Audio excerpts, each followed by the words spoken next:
forget? Okay, I've started. So here is the question. Before moving to the question, as I said, let's brainstorm a little bit about something that I'm going to discuss. Suppose I'll tell you, we have a very small example where we are purchasing 100 materials, where we are purchasing, very simple example, 100 materials at 10,000 rupees. So we purchased raw material at a rate is 100 only. If you look at it, 100 materials at the rate of 100, total comes to 10,000. So we did some processing after that. When I say processing, I mean, labor charges, machine expenses, uh, depreciation expenses, um, uh, store manager salary, and whole lot of other stuff, all of that expenses. So all of that, I'm clubbing all of that into processing. So we processed that raw material. Out of that 100 units, 60 units are completely processed. So when I say completely processed, that means they have become finished goods now. So for that 60, for those 60 material, the cost that we incurred is 3,000. I'll repeat that. First, we purchased 100 materials that cost us 10,000. We processed that material. Out of those 100, 60 are completely processed. So that cost us 3,000 rupees.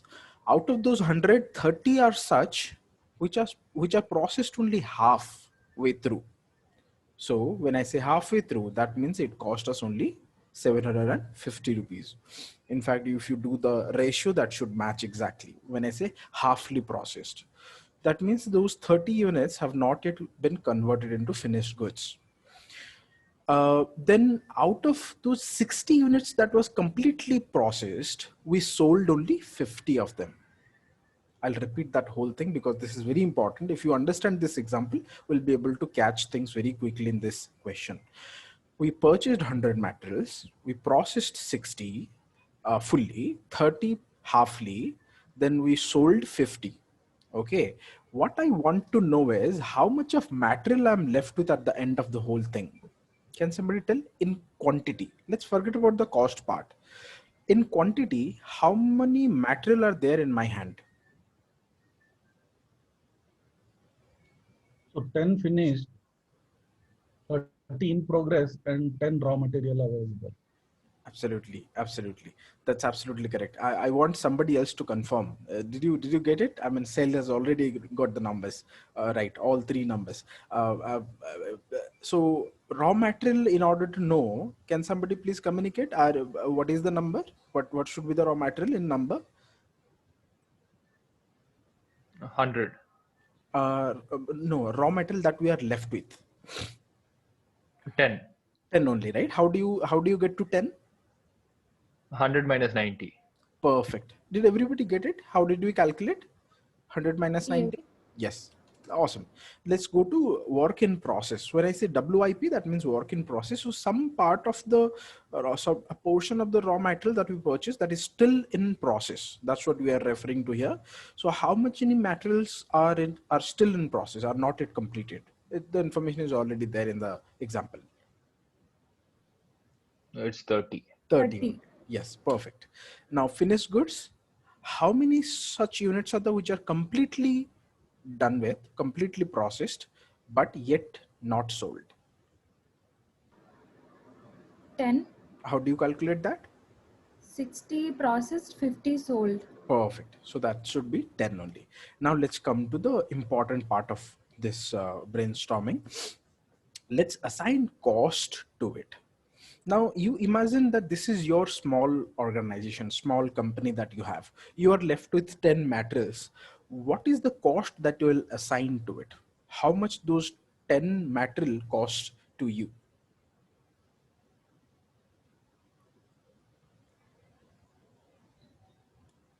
10,000. No, 10,000 is incorrect.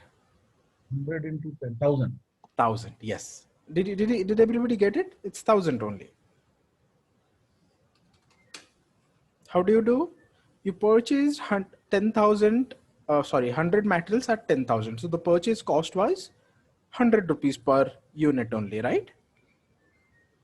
Yes, correct. 100 rupees per unit. Now you're left with raw material of 10 units. That means you simply do 10 into 100, that comes to 1000.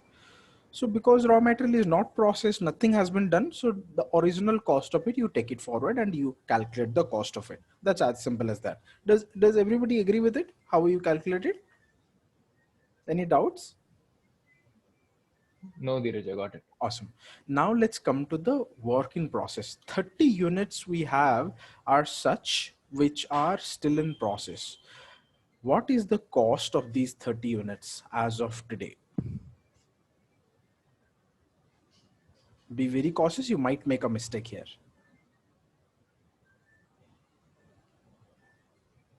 What is the cost of these 30 units of raw material?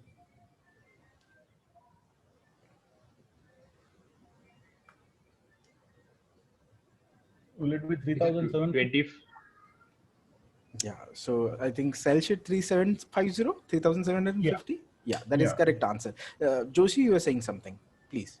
No, I got it wrong, Dheeraj. How did you get 3750? No, you tell what was the value and how did you calculate. We'll go from there.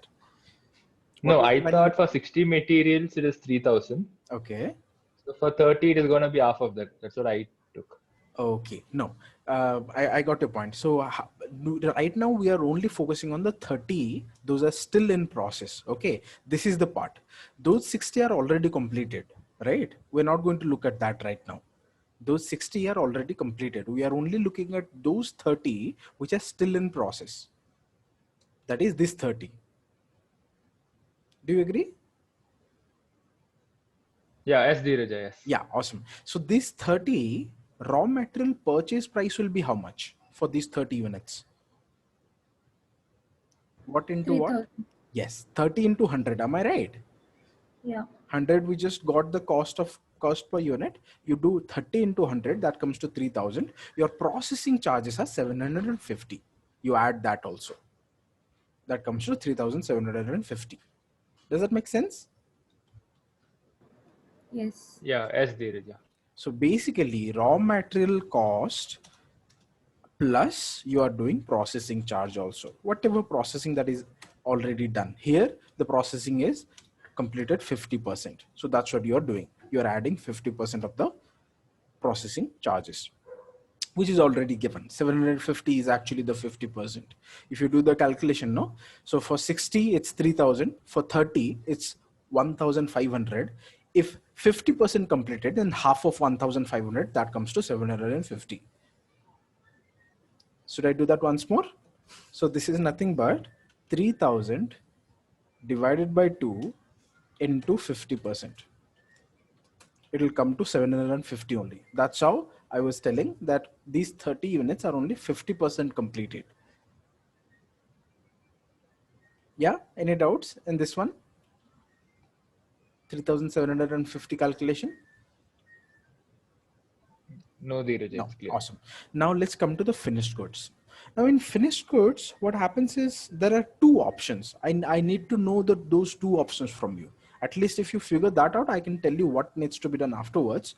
There are two options for the finished goods. Now, what is the objective? We want to find the cost for those finished goods. We want to find out the cost of those finished goods. We are only left with 10 units.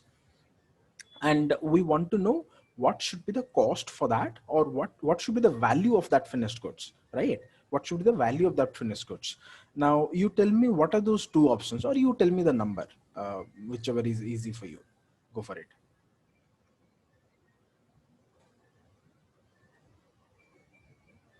One is by selling price. Yes. If we know the selling price Yes. multiplied by the Yes. total number. Yes, absolutely correct. So selling price here, if you look at it, if you divide the total sales value divided by the number of units sold, that comes to 200. Either you can do 10 into 200, right? That comes to 2000. Yeah. So your finished goods can be of 2000 value. One option is that. Another option is there. Can somebody tell? One more option is?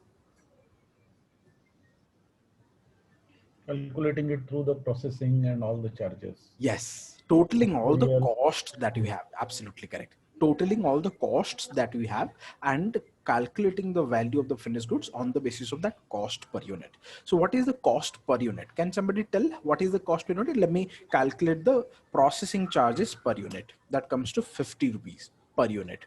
Our raw material charge was 100. Our processing charge is only 50. So the total comes to 150 only. You multiply 150 with 10, that comes to 1500. Do you agree, everybody? Dheeraj, can you repeat once again, please? Yes, sure. So what I did was, one option was for calculating the finished goods value on the basis of the selling price. Selling price was 100 we saw. Do you agree? I just divided 10,000 by 50. That came to selling price Yes. of 200 per unit. Either you can value the finished goods at 2,000, or you can value the finished goods at the cost. Cost is what? Let's look at the cost. We have already figured out the raw material purchase price is 100 rupees per unit. Am I right? That is 10,000 Yes. divided by 100. What is the processing charges? That is 3,000 divided by 60. That comes to 50 rupees per unit. Correct. Make sense? So what is the total Yeah. cost as of now? 100 plus 50, that comes to 150. If you calculate the value of the finished goods on the basis of 150, that comes to 1,500. Yeah, Right? correct. So you have Yeah. option between 1,500 and 2,000. Which one should you take?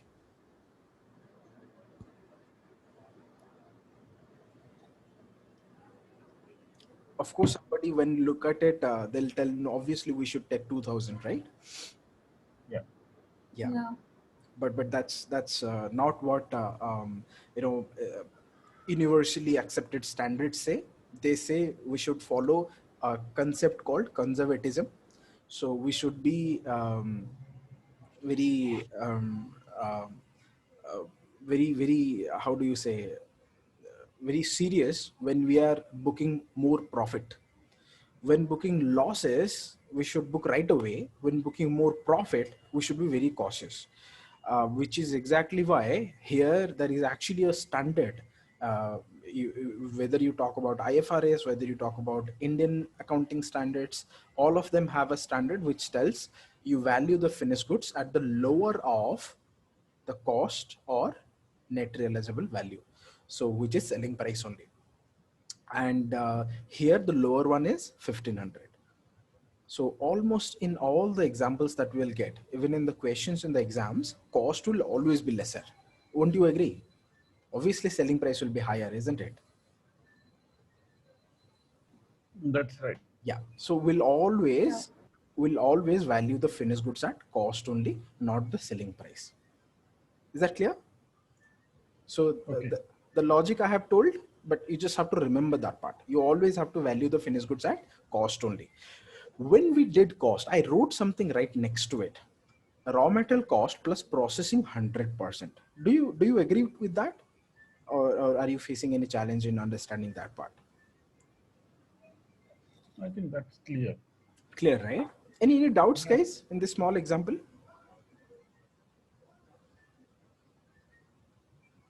Okay, I'll take that as a no. If you now look at the crux of this small example, what is happening is raw material you calculated simply by taking the raw material cost. Won't you agree? Raw material, you took it by simply looking at the raw material cost. Working process, you took by adding the raw material cost plus processing 50%. Why 50%? Because in this example, 50% was completed. Had it said 30% completed, we would have taken 30%. Had it said only 70% completed, we would have taken 70% of the cost. Do you agree? Yes. Awesome. Now for finished goods, however, you take raw material and processing 100% cost, because finished goods is something that is already done with.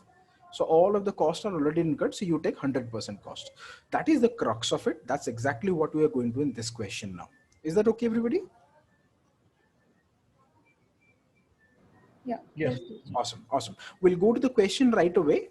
So we'll be dealing with the finance part also in this question. So when we'll be dealing with, I'll be taking up this example that I have written here. So before that, let's finish this question. Let's read out the question. I'm reading it out.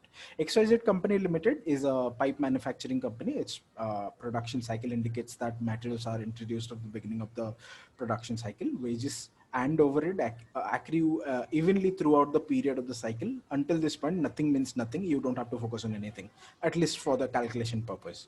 Wages are paid in the next month following the month of accrual. Now the thing starts to come in. We have to pay a little more of attention to it. Wages, it says, are paid in the next month following the month of accrual. So that means, suppose your wages this month is 100 rupees. When do you pay that 100 rupees? Next month. Next month, right? What does that means? You have you are taking a credit of how many months? 1 month. 1 month. Everybody agrees to that? This giving the same information in an indirect kind of way, in a sentence format. Same information was already given in the last question, if you remember. Wages this month, this many months, or other miscellaneous expenses this many months. Exactly in a similar way, they have given this information in a sentence format. Work in process includes full units of raw material used in the beginning of the production process, and 50% of the wages and overheads are supposed to be conversion costs. Let's look at this sentence along with the example that we just discussed. It says work in process includes full units of raw material. If you look at the work in process here, I'm highlighting that. If you look at the work in process, full raw material cost was included in that. Am I right? Yeah.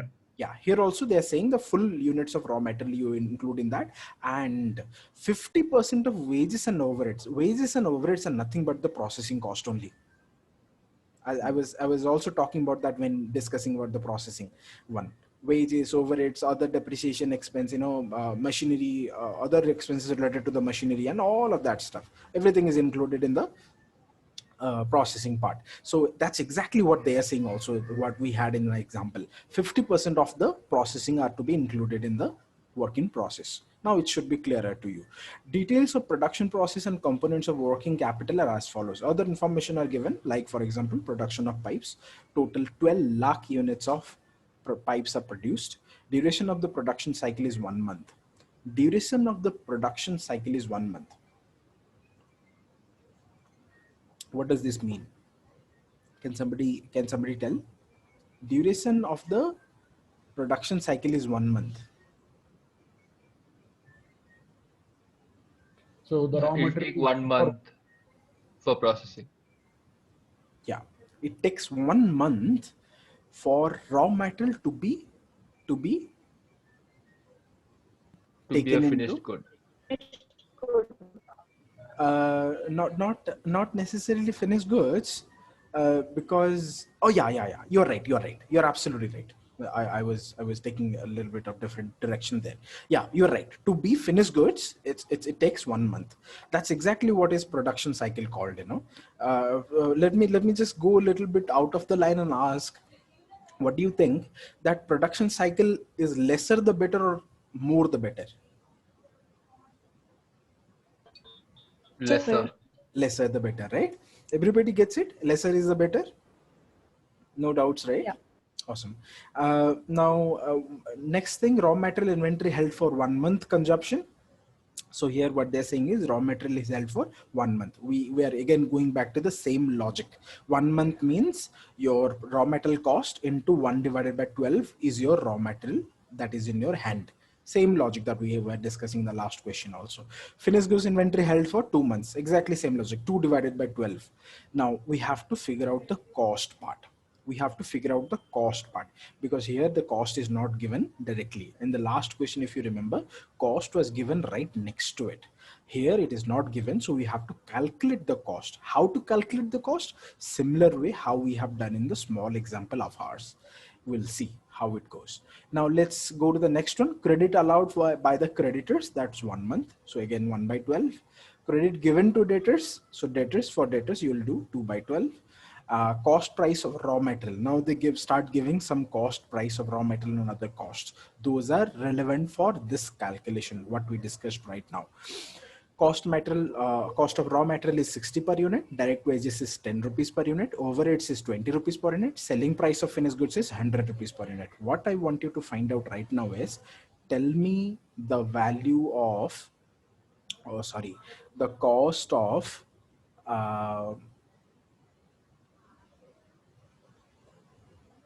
tell me the value of raw material. First of all, very easy, that one is very easy. Tell me the cost of raw material. Forget about everything else. Let's go what by item by item. Tell me the cost of raw material. It should be 60 into 12 lakh, right? 60 into 12 lakh. So that is the total cost of raw material that you purchased. When I say cost of raw material, I'm asking about the current asset only. What is left with you? How do you calculate?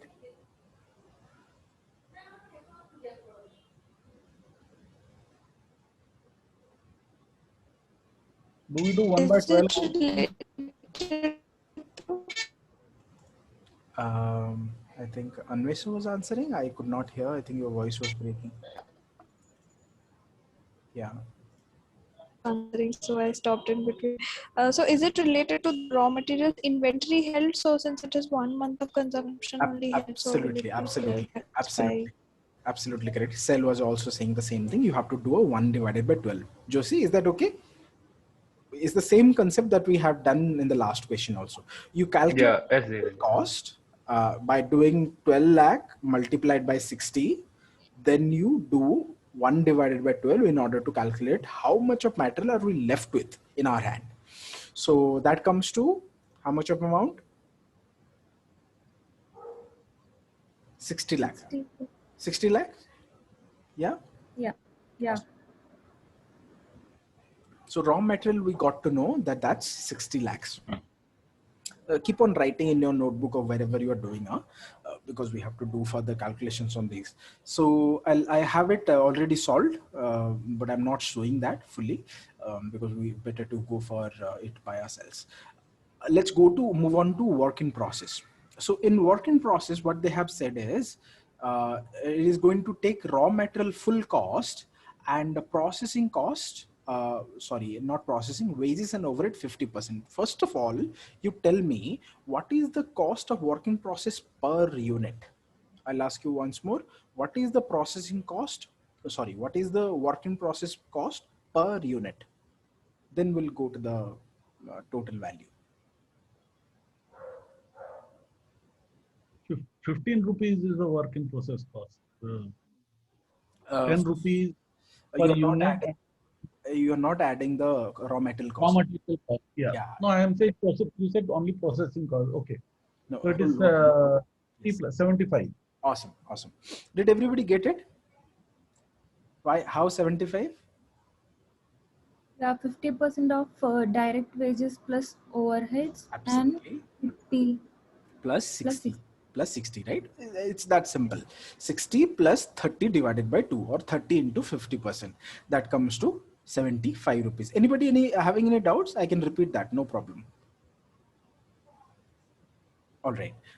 Awesome. Now that you know the cost of the work in process, tell me what is the value of work in process as a current asset I'm talking about.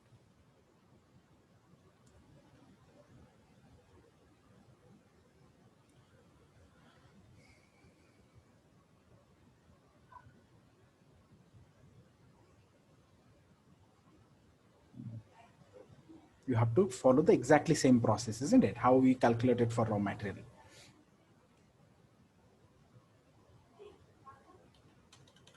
$75 lakhs.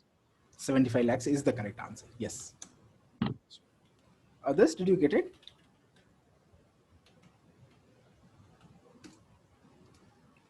Yeah, it's same as what we did it first, right? 12 lakhs into 75 by 12. Yes, yes, that is correct. Okay. And you divide it by 12. Divided by 12, right? How did you figure out 1 divided by 12 for work in process? Inventory is 1 month. Sorry, it takes 1 month to complete the good, right? Yes, the production cycle thing. Production cycle. The production cycle thing is for work in process only. Did you get it? Yeah, Yeah. any doubts? No? Okay, awesome.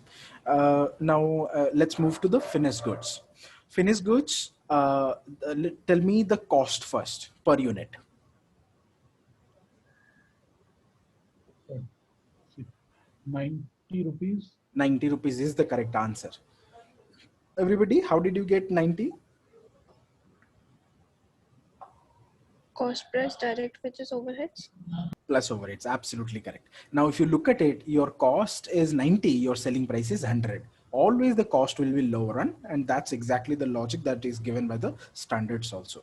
So you take 90. Now that you know 90, and for finished goods, the number of months is 2 months. Tell me the value of finished goods. So this becomes 90, and this becomes into 2 by 12. The value comes to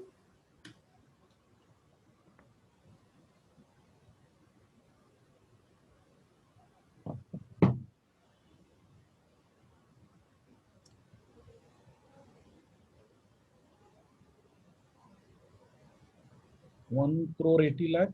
perfect. That's correct. 1 crore 80 lakhs. Everybody got the answer? 1 crore 80 lakhs?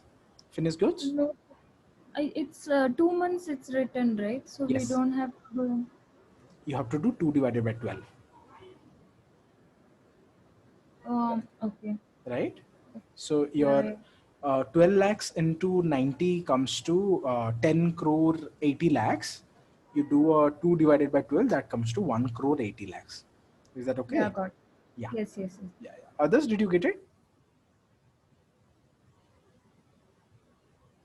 Yeah, Yes. as Dheeraj. Perfect. Now that we have got the finished goods, now let's talk about debtors. So debtors value information given is credit given to debtors is 2 months. Credit given to debtors is 2 months. Now, first of all, what is the total value of cells? Can somebody tell? 12 crores. Sorry, 1.2 crores. 1 point or 12 crores? 100 12, rupees. 12 only. 12 2 only. crores. Yes, yes. 12 crores. Yeah. Everybody agrees? 12 crores only. How did you do? 12 lakh into 100. 100. 12 lakh into 100. Now, here is a point where, again, a kind of slightly different calculation was done by sir in the class, which I do not agree with. Uh, as per my understanding, debtor value is always at selling price, always. It is never converted to cost price. However, what he did was he converted it into cost price. When I say cost price, I mean 90 we considered for the finished goods. No, he did the exactly same thing for the debtors also. But that is not usually done. But if that is done for this type of questions, for these specific questions, we can remember it as an exception, no problem, right? So here for debtors, let's consider the cost, not the selling price. If we consider the cost, that should come to 12 lakhs into 90. Am I right? Yeah. Yeah. So and debtors are 2 months only. So you do 2 divided by 12, which will come to 1 crore 80 lakhs only, same value as finished goods. Yeah.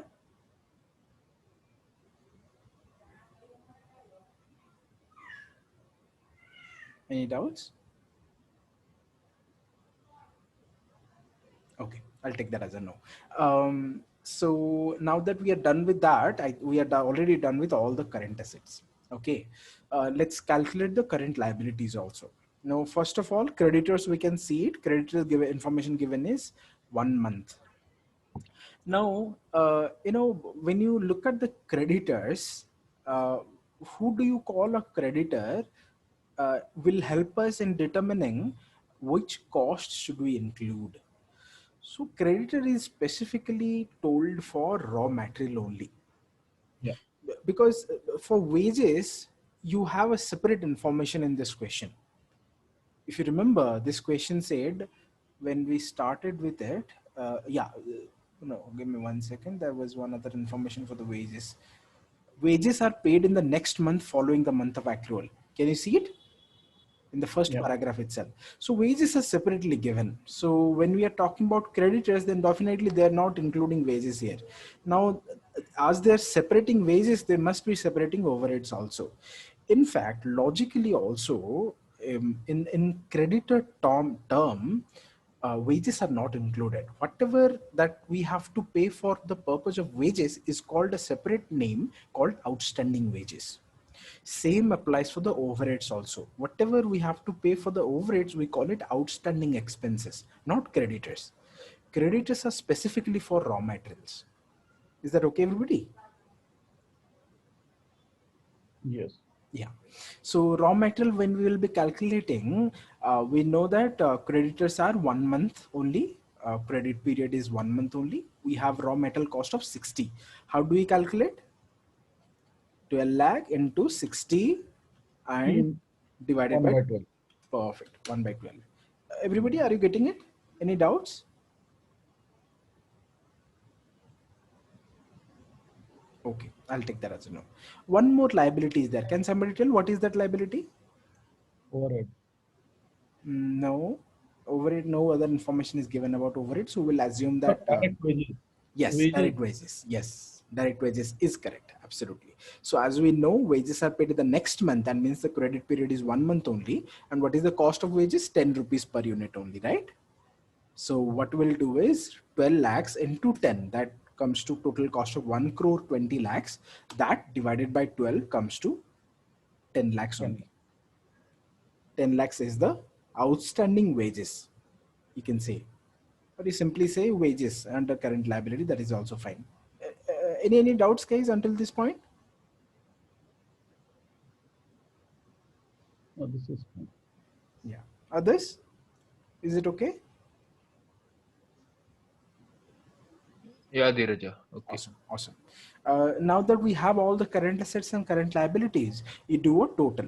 The total current assets comes So, Dheeraj, to one please. point. Yeah. So overheads are basically part of long-term liabilities, right? No. Not short. No. Here, what we are assuming is overhead we are paying in the same month without any Okay. credit.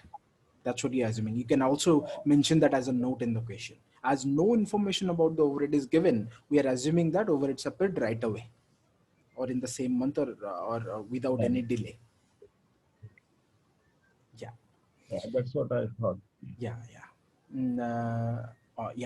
So when we do the total of the current assets, that comes to 4 crore 90 lakhs, 95 lakhs. Yes.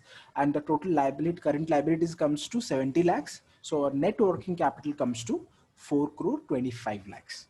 That's the net working capital. Any doubts, guys? You want me to repeat some concept in between? Okay. Now, if not, then I'll start off with the next concept right away. The second part of the this question actually reads, its maximum permissible bank finance under all the three methods of lending norms as suggested by the Tandon Committee, assuming the value of the core current assets as 10 lakhs. No, that is, yes, that is 10 lakhs. So we'll be dealing with that now. I think under a minute this will be over. You can join back in the same link, please. Okay, now let me reiterate a simple example in front of you. Okay, suppose you are a lender. No, suppose you are a company, small company. I am the lender. I am the bank. Suppose you are coming to me to asking for money. Okay, when you came to me, I told you, you show me your balance sheet. I want to look at your balance sheet.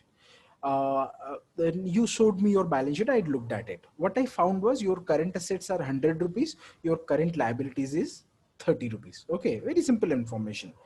By looking at your balance sheet, the banker, me, got to know your current assets are 100 rupees, your current liabilities are 30 rupees. I asked you, what type of loan do you need? You told working capital loan. What do you mean by working capital loan? For short term, for your operations purpose. I told, okay, that's all right. But you know what? You want me to give you working capital value? You said, oh yeah, we have a working capital of 70 rupees, so give me 70 rupees loan. I told, no, I won't cover the whole 70 rupees. I'll deduct 25%. 25% of it